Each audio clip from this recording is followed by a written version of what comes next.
get started. We are actually going to start with Ursula. We're going to start with you with the FinCEN. I know you just had a couple minutes that you wanted to kind of share about that, and then talk about how you can teach that here and kind of get a deeper dive on what that means for us. So we're actually going to start with you, if that's okay, All and right. then we will move on to the rest. Hi, thank All you so much right. for doing this. Sorry, our Good. doesn't let you see the room, but we're No here. worries. No worries. Good morning, everybody. Good morning. Good morning. I have actually some really, really great news. So that I'm so happy. Well, first, let me back up. So I'm Ursula Woods, and I'm an attorney here in Memphis, Tennessee at Preferred Title and Escrow. I've been practicing for 27 years, and I've owned my firm for 20. This is our 20th year in July, so we're very excited about that. But I have some really good news for you. So, FinCEN is a law that came out and became effective, if I'm not mistaken, March 1st. And as of March the 20th, it is done. So no more FinCEN. So there was a lawsuit that came out of Texas that said that it's unreasonable for us to provide that level of information.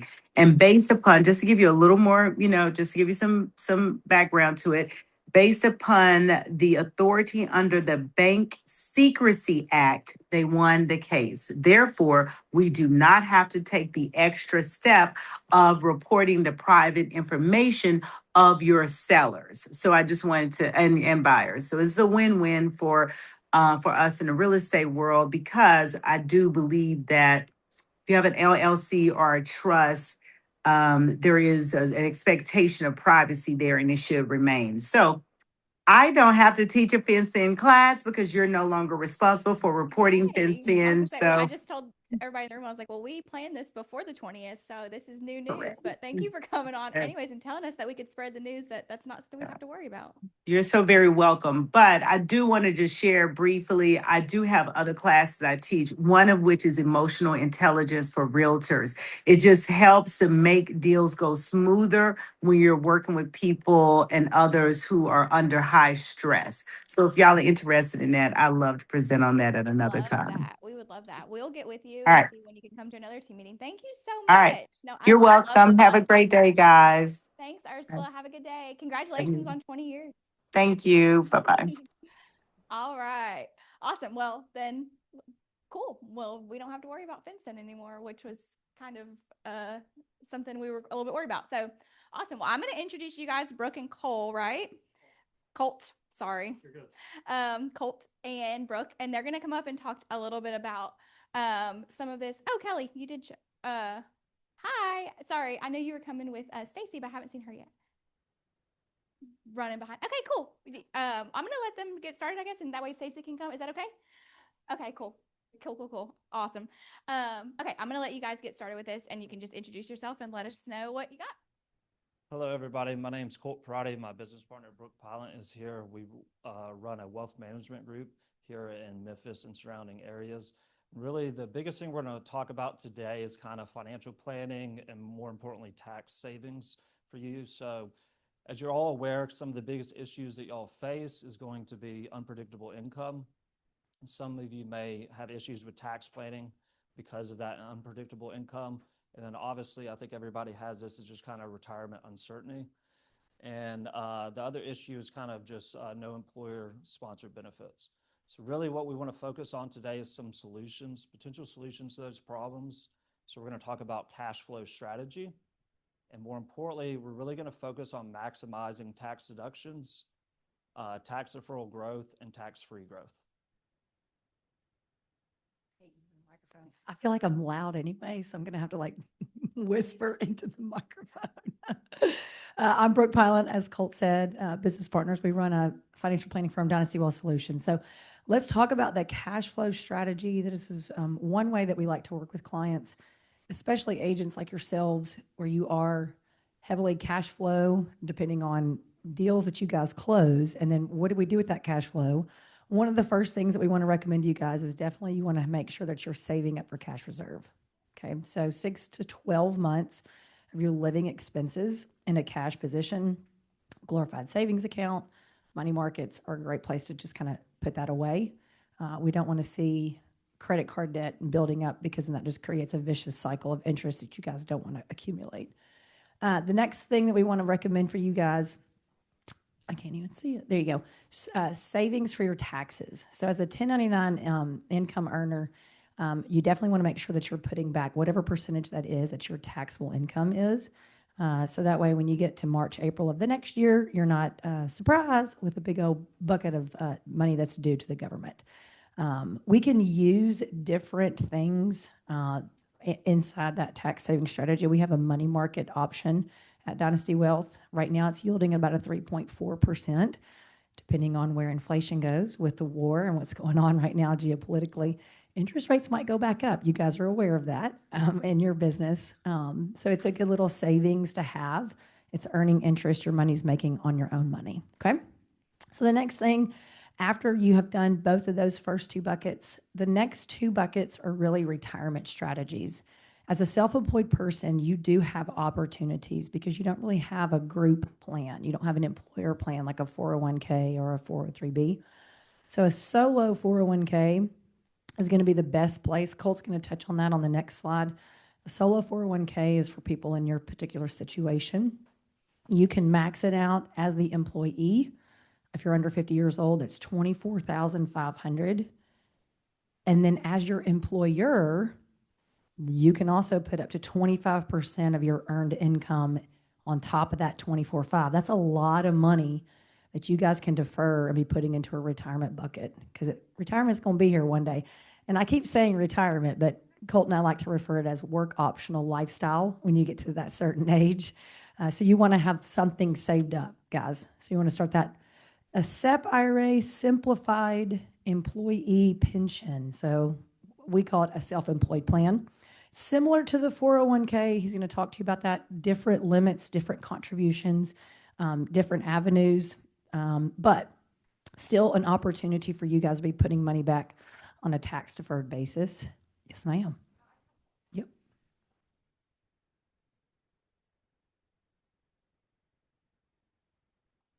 Yeah, $24,500 a year. Correct. Up to 25% of whatever your earned income is. That's the max, is what you guys could be putting in, okay? The question was, how much can you contribute to that solo 401k? If you're under the age of 50, it's $24,500 a year as the employee, okay? Because you are self-employed. Because you are also your own employer, you can put up to 25% of that earned income also into that solo 401k. And Colt's going to get more specific on that next slide. So I don't want to say something that Colt's going to say for you guys, because I know it's piquing some interest. So we definitely want to make sure we answer any more questions on that. If you're above 50, you can put $32,500. So it's that catch up of another $8,000. Actually, if you're over 60, you can put even more. I believe it's $11,000. It's a lot more. They just changed the law. It used to be over 50, that was it. But now it's 50 to 59, there's a catch up. And then 60 to 63, there's a catch up. Usually what the government's saying is, you're getting a lot closer. You need to be putting more money into these things. Okay? Great questions. All right, the next place, after we have filled 4 buckets. Now remember, the third and fourth bucket is really either or. If you set up a solo 401k, we're not going to be doing the SEP IRA, vice versa, okay? Looking at the health savings account, these are not always available. For a self-employed person, it's not something that you may have access to if you are a spouse or a partner of someone who does have a health savings account. Colt and I like to refer these as like a triple tax option.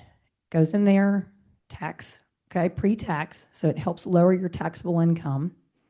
Number 2, you can invest that money inside the health savings account, so it's growing tax deferred. And then when you guys take it out, because a health savings account stays with you. Let's say your partner or your spouse changes jobs multiple times, that health savings account and the money that you guys were putting into that also gets to go with you. Comes out for health, reasons. So think of prescriptions, doctor's appointments, procedures. Healthcare is the biggest cost that we're seeing right now in people that are in retirement. Okay, especially if you want to retire before Medicare age. And Lord knows what the government's going to do. Medicare could go up to 67, just like they are continuing to increase Social Security age. So having that sleeve of a bucket to pick from, where you never have to pay taxes on that, and it lowers your taxes today is huge if you guys can take advantage of that. All right, and your next bucket, and this is probably something that's going to come I would say not as high alert for you guys today, but a backdoor Roth. If you don't have a Roth IRA, definitely start one. A Roth is after tax money. Under 50, you can put 7,500 in that every year under a certain income limit. So Roth IRAs, there are some income limits on that to be able to contribute to it. But for you guys who are higher earners, higher income earners, God bless you, that backdoor Roth is a way to go behind that contribution word that the IRS won't let you do that. So we can talk more about that if you have a question about that. And then the last place, if we still have extra cash flow as you guys are out there grinding and closing deals, is a taxable option. No limits, no as far as cap of what you guys can put into that. Think of like an individual account or a joint account. Okay, it's not under the qualified title. These are types of accounts. I'll get you in just a second. These are types of accounts that Colt and I like to always look through a tax efficient lens because it's not after tax. It is after tax. So any growth that you have in those accounts, remember, if you take them out, it's like selling a stock. You could be exposed to capital gains. So just be mindful of that. But you should be putting some extra money back on top of all the other things that you guys have. It's kind of like we wanted to put it in order as far as where's the most important places for you with this cash flow that you guys are earning, and be very strategic with it. Was it Patrick? Philip, I'm sorry. Uh-huh.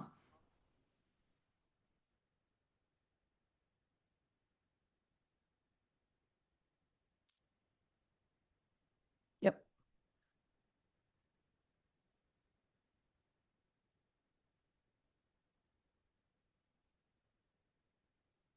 Great question. So, yes. So Philip asked the question, are we recommending a combination of these buckets? A short answer, yes, and I'll kind of touch on that a little bit. And then the second thing, what was that second question, Philip? How much is the minimum? How much do you need to be starting into each of these different buckets? Okay, so for example, every person in this room, your monthly expenses are different than everybody else's. So if your 6 months to 12 months of your living expenses is you need to have $50,000 saved up, okay, then your monthly amount that you're putting into that bucket is different than what she may be putting in or what I'm putting in, okay? So $100 a month, $500 a month, that's the first thing. Second thing is if you want to make sure that you're putting enough back for taxes. So a combination of those two things. We want to be putting, let's say you guys only have $1,000 left over every month. Where's the best place to split that 1,000? 100 into savings, 200 into taxes, and then the rest, let's fully fund as much as we can in those retirement buckets. So you might only be focusing on 1, 2, and 3 at the same time, okay? If, let's say, some months are tighter, you've got to adjust those different monthly contributions. That's easy. It's an edit of a button for Colt and I to fix for clients. We just kind of pause it, pick it up for the next one, okay? So it just depends.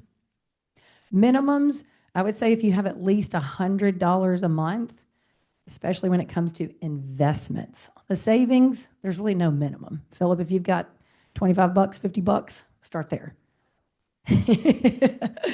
But as far as 401ks, SEP IRAs, I like that tracksuit.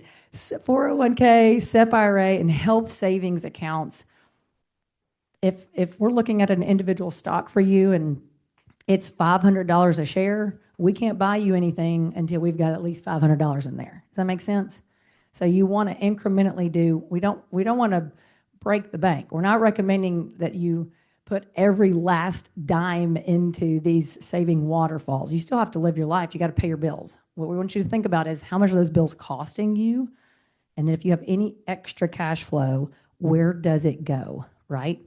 Because you guys are going to look back in 10 years from now and be like, where'd all that money go? Well, you want to be able to look to see where it went, okay? And it's been growing and investing over time. Great questions. Uh-huh.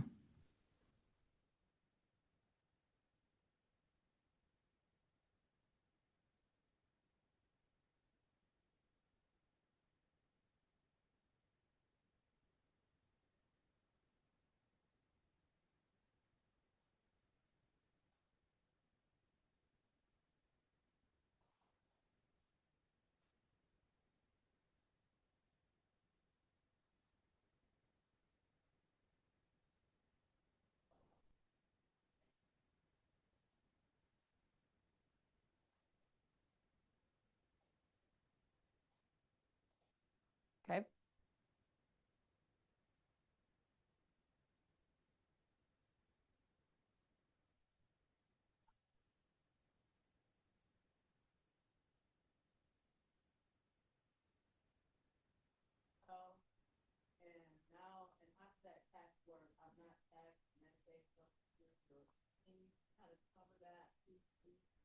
I'll do my very best. I'm not a tax advisor.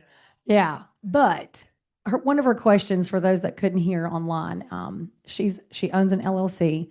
How does she make sure that she's not double taxing herself and keep almost like a paper trail, if I hear you correct, of how she can best track that? I'm not a CPA. We know tax laws and tax strategies, but it sounds to me like that might be a great question when you do go file your taxes today. Basically ask that CPA, this is how I'm doing it.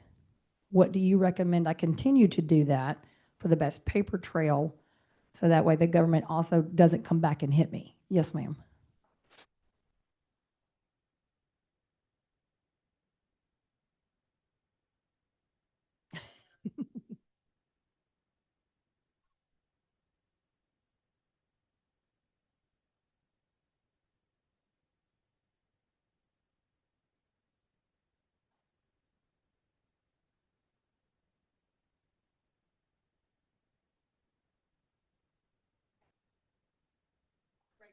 But again, I'm not a CPA. So understand, yes, and as say myself, right. So, I mean, that's a great question. So what a lot of us did in here, I would say like what, 3 or 4 years ago? Yeah, She needs the mic.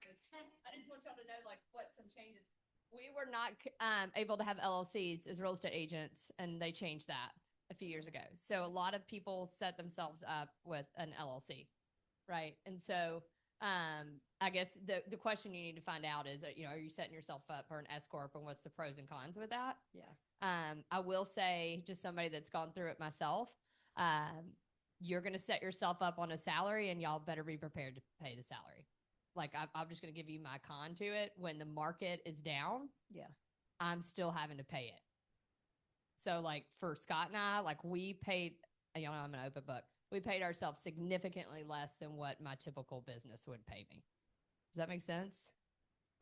So like I lived off a lot less than I would have genuinely done prior, which I think the pro of that is now I have a salary to replace myself in the business at some point, which is that, and I save on self-employment. It does. Yeah. Yeah. Yeah. But yeah, to your point, talk to your CPA about that. And I can set you up with a person that did my. Sorry. next. Any other questions on the cash flow strategies? Awesome. Y'all got some good questions. All right, take it away.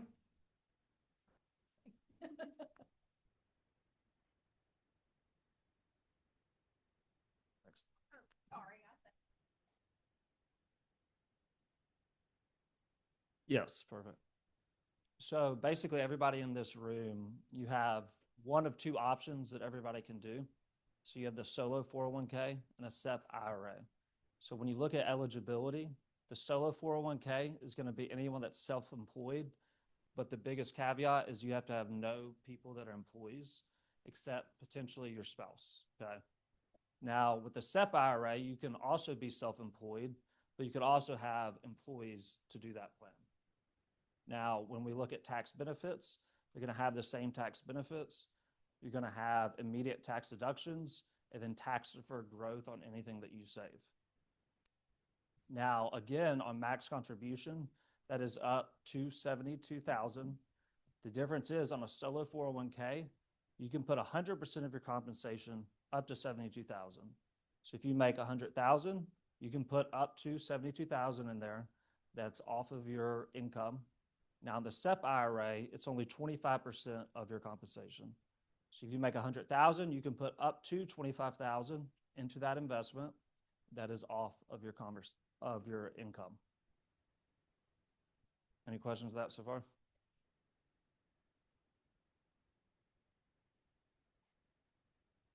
If you have employees, then you cannot do that one. You'll have to switch to the SEP IRA, but you do have to match a certain percentage up to that. So that is the caveat with the SEP IRA. Mm-hmm. Yes. Mm-hmm. If you have 1099, that's perfectly fine. Yep. Okay, so on the solo 401k, you can take a loan out on of the value that you have in there. Now you can take up to 50% of that value, up to $50,000. And the interest rate on that is typically 1 to 2% above SOFR, used to be above prime. And typically it depends on the plan administration, but typically paid off within 5 years. Now it is similar to a 401k, where if you're a first-time home buyer, you can take out up to typically $15,000 on that. And then also if you have any kind of emergency, medical bills, anything like that, you can take out money without paying interest on it. Now in the SEP IRA, there's no loan provisions available. Now, when it comes to deadlines, we'll use 2025, for example. If you're filing on April 15th, you have until that date to add money to your solo 401k or your SEP IRA to save you on taxes for your 2025 bill. Now, if you extend it to October 15th, you also have until that time to add money to it. Now, this is kind of, it depends on everyone's situation, but typically a solo 401k is going to be best suited for people that are medium to high income earners. And if you really want to maximize savings for retirement and maximize depending on your income, that may be the best option. SEP IRAs, they're a little bit more straightforward to open and to do. But at the end of the day, both can work if total contributions stay under that 25% of total compensation. Yes. You cannot have both. But you can have one of each. And if you do max it out, you can, like she was saying, you can have a Roth IRA where you could. No. Sorry. You can have one of the other. Okay. If you max out one, you can always do the Roth IRA, which is only like $7,000 to add on top of it. Yep. Sorry. Any other questions?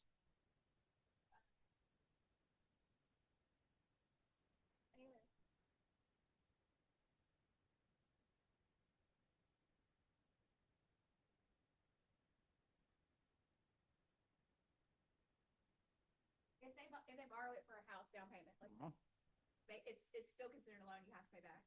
Yes, instead of 5 years, it's 15 years. Okay. Mm-hmm. Yep. Cool. Will you repeat that? Yeah, absolutely. So on the loan provision, the interest rate is going to be anywhere from 1 to 2% above. It used to be prime, now it's SOFR. And then typically, depending on the way the document's written up, you can have up to 5 years to pay it off. Now, if you're a first-time home buyer, you can take out a larger percentage, and you have up to 15 years to pay that off. Yep. So prime used to be basically the going rate. SOFR is kind of It's the benchmark that people use now in the financial industry to basically judge everything by. So, do what? You can just Google SOFR rate, SOFR, and you can see what the kind of going rate is. It's kind of like the shorter term interest rate. Yep. Correct. Yep. That's all we have. Yep. We don't have to go over them. Just in case. Yeah. Yeah. Almost like a summary of the waterfall of what y'all's options are as far as taking out that cash reserve and your tax bucket. Where do you guys need to be putting this income to prepare yourselves for retirement? If you don't have an employer plan, these would be our best recommendations to you guys.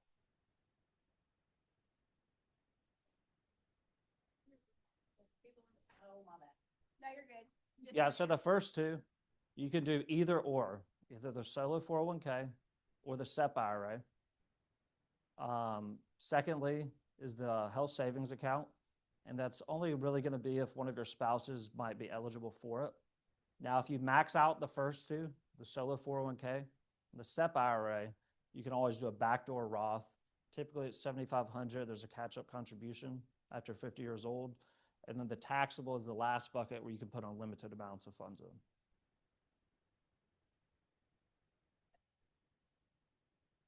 One or the other, yes, because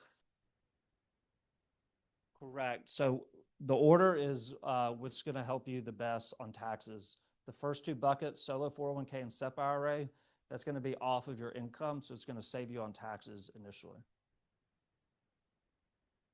Yes. Mm-hmm. Mm-hmm. And you're just deferring the tax payment. Correct. You're investing it now. Mm-hmm. You're going to pay taxes on the growth later on when you decide to withdraw it. Correct. Mm-hmm. But you're minimizing what you're paying in taxes now. Absolutely. Yep. After 59 and a half, you can start taking out without a penalty. So basically, normal people's retirement age, but that grows tax deferred for all of that time. Yeah, when you take it out, you do. But typically, if you're retired, you're going to have a lower tax bracket. Correct. So like for a single person, I think it's like 95,000 or lower. If you don't have any income and you're just taking that out, you're going to be in like the 12% tax bracket. Yep. Correct. Depending on the situation, but yes. Only one that grows tax-free is the Roth. Technically, there are no limits. It's called a backdoor Roth because there's limits on your income. You just put it in there and you immediately convert it. It's getting too detailed. But basically, yeah, you could technically put Roth money in the solo and the SEP, but you get no tax benefits on the front end. But if you want tax savings now, you can put it in there. If you don't want tax savings, you want it to grow tax-free, you could technically do a Roth portion. if you're earning a lot, that kind of. Correct, yep. Awesome. Thank you guys so much. Thank you so much. This was great. So if we want to, don't leave. Yeah. I'm like, are you leaving? Philip, did you have a question? Yeah, I was gonna say, how do we get in contact with you if we want to have a conversation personally about our situation? Cool. We've got our main office line, our individual lines, our emails. Shoot us an email. You can text on these lines too if you need to text us. Hey, call me. I have a couple more questions. Sorry, Kelly Williams. We're here to help. It's very loaded. We're trying to keep it as condensed as possible for you guys and just show you there are opportunities out there for you guys. No, this was great.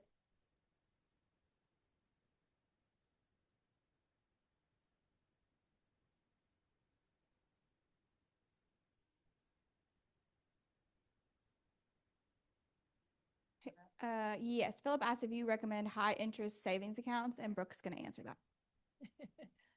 We do. Sorry.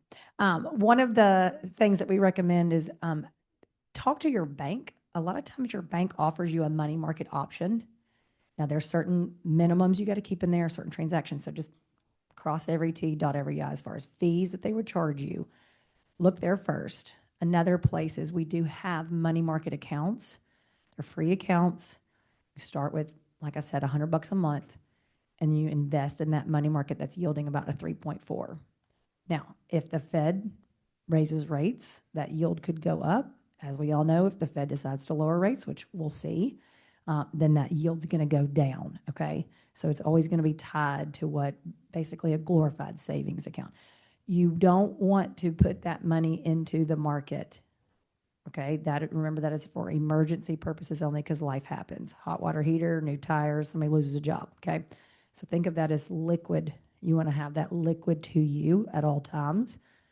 The second option on the taxes, you're not going to need that money until once a year. So the more you can be earning on that tax bucket, the better for you when you take it out, because you're going to have to pay your taxes the next year. Okay? So calculate that. If January and February are big months, put that chunk into your tax bucket. If March and April kind of slow down, whatever you get, you still need to be taking a chunk of that. Remember that taxable bracket, whatever your interest rate, your tax bracket is, and put it into that tax bucket. Compounding interest over that year is going to help you earn a little bit more on your money while you have to pull it back out for taxes. Good questions. Cards are up here. Like I said, if you need anything, text us, email us, call us. We would love to answer some more questions for y'all. Yes. Yes. Thank you, Sarah, for having us up here, for sure. Thank you guys so much. Yay. Yes. Clap, clap, clap. Is Stacy here?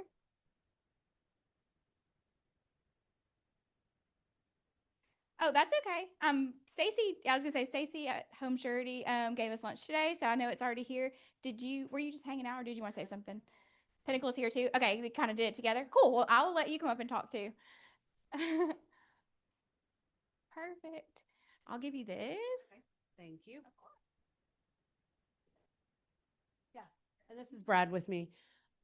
I'm going to let Brad talk first because it's a great segue from where we just talked, because Brad happens to be on the bank side of things. Yeah, thank y'all. My name's Brad Miller. I'm with Pinnacle right down the street. I'm call ourselves a financial advisor. And I'm in our commercial banking group. I also do personal banking, but we're kind of a one-stop shop. When I came in a little late, y'all were talking about LLCs and opening your own accounts. You know, we could obviously help with that, opening personal accounts or business accounts. We have just about everything that we're called Pinnacle Financial Partners and not Pinnacle Bank, because we cover kind of everything on the financial side. So we have insurance, of course, you know, your deposits and lending. We have trust accounts, trust help, estate accounts, estate help, estate planning. We have an investment side, and HSA was another thing that popped up. We can help with HSA accounts. So just, we're kind of a one-stop shop. Like I said, our kind of way that we do business is, you know, you have somebody, I'm your banker, I'm your branch.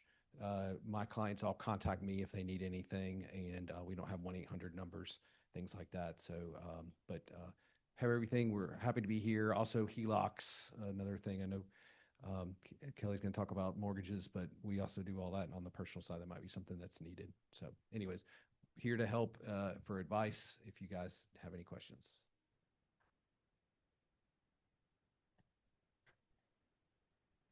Mortgage rates or everything rates? I think volatility is the key thing to talk about right now.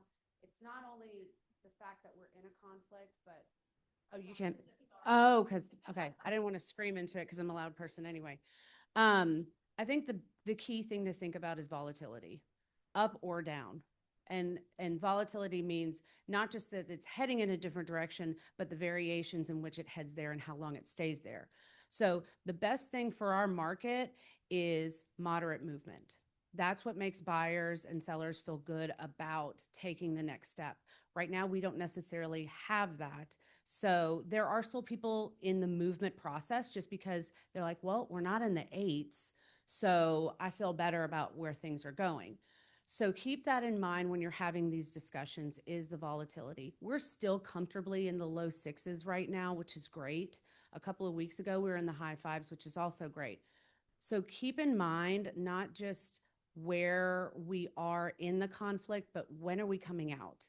If you hear sounds of, us coming out of this conflict and commodities, gas, oil, beef, all of those things coming down and kind of leveling out, that's when we may be heading in a more stable direction. Inflation is a big thing to think about right now. But what you want to talk to your people about is that we are luckily, I don't believe, in the research that I've seen, we're not heading in the direction of 7.5s and 8s. Why? Because we have baked in rate Fed cuts and our margin, like a boring thing to talk about, the spreads are much lower. So we're not going to see, before we were seeing spreads, so difference in pricing higher, and we're not seeing that much anymore. So we're still going to stay, hopefully, sub 7. I'm hoping. But the good thing to think about, always a tool you want to have in your back pocket, is taking people through the journey of your home is going to say sell for this, or you're wanting to buy for this and you're going to get net proceeds of this, or your loan amount.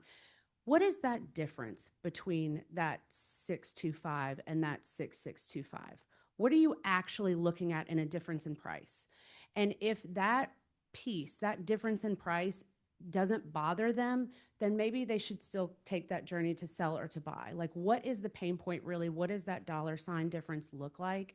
And does that make them want to stop what they're doing in the house process or not? You'll be very surprised to see how people are like, oh, that's a difference of like $50, $75 a month in my monthly payment.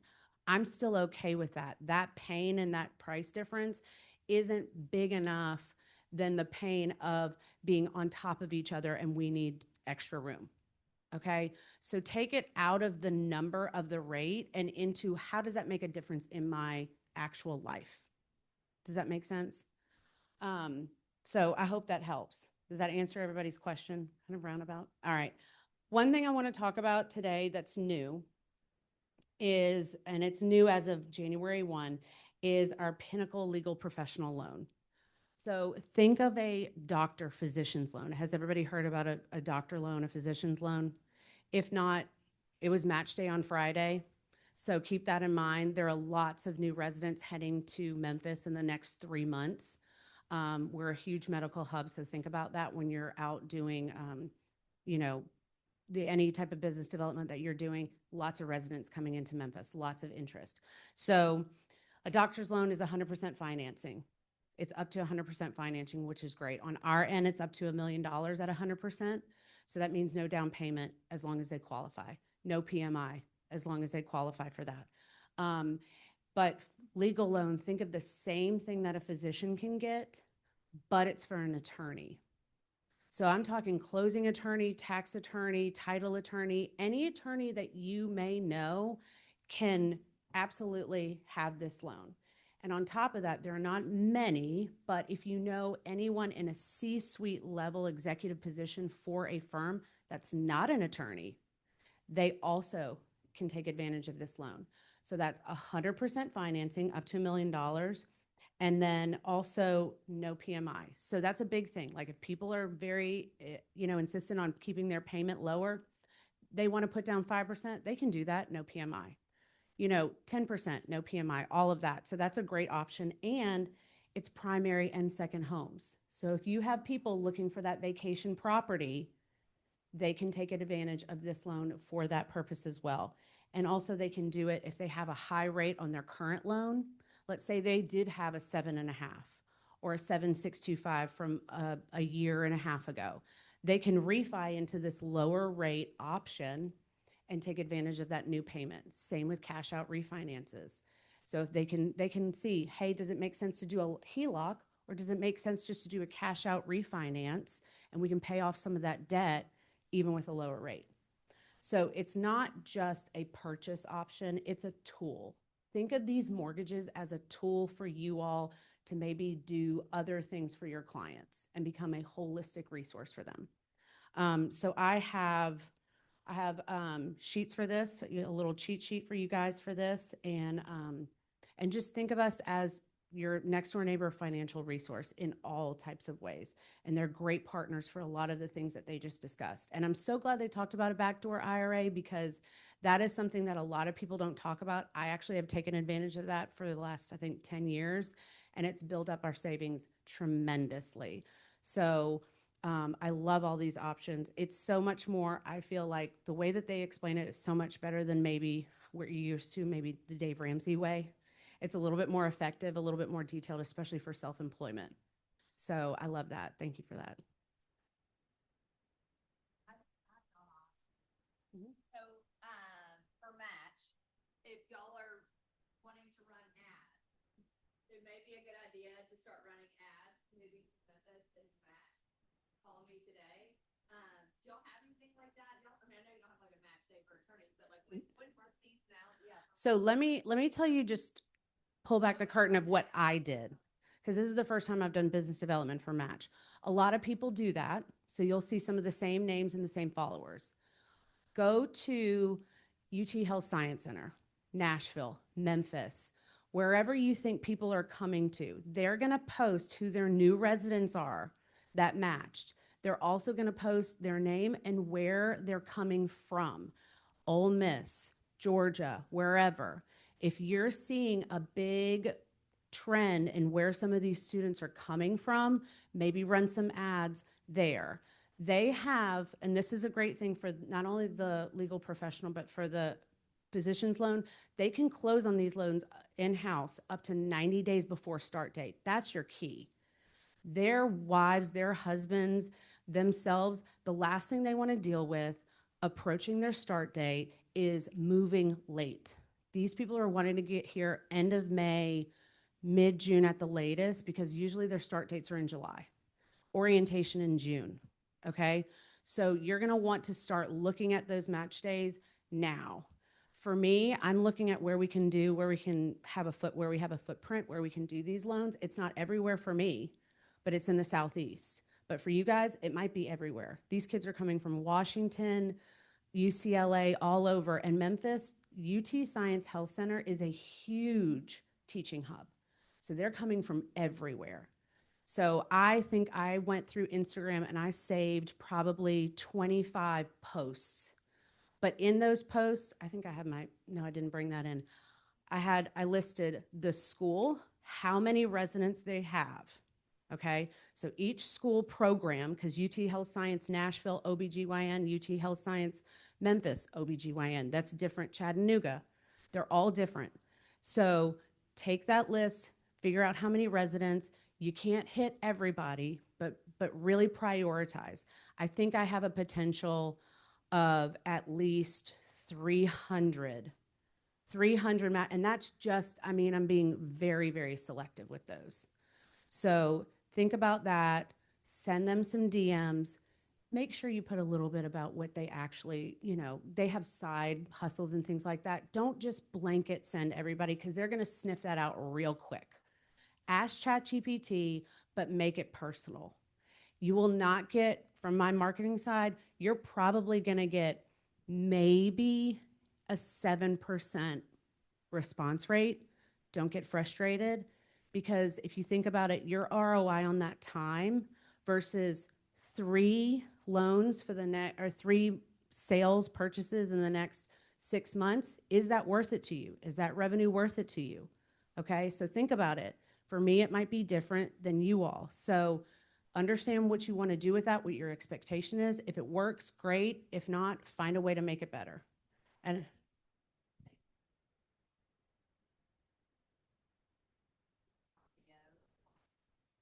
oh, I'm happy. Yeah, I'd be happy to do that. Yeah, I'd be happy to do that. So, oh, thanks. Okay, I'm going to pass these around and I'm going to give it to Stacy. You good with that?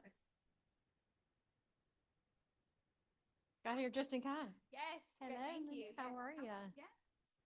Y'all know Stacy. I'm Stacy Montague. I'm with Home Surety Title. How's everybody doing today? Thanks for letting us be here and supporting you guys. We at Home Surety have our main office is off Yates, kind of 240 area. We have an office in South Haven. We can close in Germantown, and we have an office in Jackson, Tennessee. I am the person who services our agents, so I'm the go-between. If you need anything, any agent support, I'm that person. If you need an answer from one of our attorneys, which we have four attorneys in our office. If you need an answer really quickly, which sometimes you do, even if it's on the weekend or after work hours, and you can't get in touch with somebody, you call me. They know that when I come to them, they stop what they're doing and they get your answers. They get your questions answered. So not many agents like abuse that, but you know, when you need somebody an answer, you need it now. So use me for that. But we work hard to get you to the closing table. All title companies can do that, but we also do that in a way where our mission is that we exist to unlock dreams. And that's unlock the dreams of you guys, your clients, and even our employees. And the ways we can do that is to get you to the closing table with everybody happy, your clients happy, because the bottom line is your title company, your warranty company, all the people that you choose to be on your team are an extension of you. So we want to work with you to help you grow your business, and we want to work with you within a Home Surety to offer tools to help you grow your business and assist your clients in the best way possible. We have classes that we'd love for you to attend. I would love to sit down with you one-on-one to see how we can help you grow your business. I would love to introduce you to our attorneys and our staff. We have been in business for 22 years. We have a lot of experience in our office. Our managing attorney, Jeff McAvoy, has seen it all. Just about, I mean, every shift there has, that COVID's kind of, that threw us for a loop, but we've seen all the shifts. So again, I'd love to sit down and meet with you and talk with you and introduce you to our staff. And thanks again for just letting us be here. Appreciate it. Mm-hmm. And got lunch for you outside. So awesome. Yes, they brought us lunch. Yeah. I was gonna say a couple of things just because I know Stacy always comes and she's super supportive of when we have new agents and orientation and stuff. So use her as a resource. If you don't have somebody, call her, interview her. Like she said, take her up on going and getting a tour. And then on the Brad side, I personally bank with Pinnacle. And I will tell you, they don't have agent number and they have a 3-ring rule, which is my favorite thing in the world, which means they have to pick up the phone in 3 rings and you get a human being. Yeah, Sarah said every agent should adopt a 3-ring rule, but you know, that's neither here nor there. I can't tell you what to do. But I had a fraud alert and I called the 800 number or something. It was like blocking me from spending too much money, you know, whatever in the day. And my husband was like, "Are you on the phone with somebody already?" And I was like, "Yeah, they have a 3-ring rule because he doesn't bank. He has his bank somewhere else for his business." I'm like, "You should really change to Pinnacle." So, anyways, they're a great resource for all things banking and financials too. So, and of course, thank you guys so much. So, y'all make sure to book appointments with them if you guys want to learn more about the waterfall. And y'all have some lunch. Don't forget to go to Shauna's Broker Open. So it is over in Germantown. It's a beautiful house. And I know she's having some giveaways and stuff there too. So yeah, go get some content, go create some content so you can get some contacts and some deals, and then send them over to Pinnacle. So yes, Lauren has one from 4 to 6 also, which I will pull up as well. But I wanted to make sure this one is available, and I'll email these slides to you guys as well as the one at 4 o'clock. If you want to have a broker open on a Tuesday after a team meeting so we can kind of have everybody come see you, please send that to us by Thursday at 5 so that Felicia can get it on the email that goes out on Sunday. And then I will send out, on behalf of the office, a zip flyer for you so it'll go out to the whole MLS. So we really want to keep these going. I think it's been a great turnout, and it's just been good for everybody to be able to network and go see a house together. If you have a broker open you want to do next Tuesday, please send it over to us and we can get it on the calendar. Thank you guys. Go grab some lunch and then go to the broker open.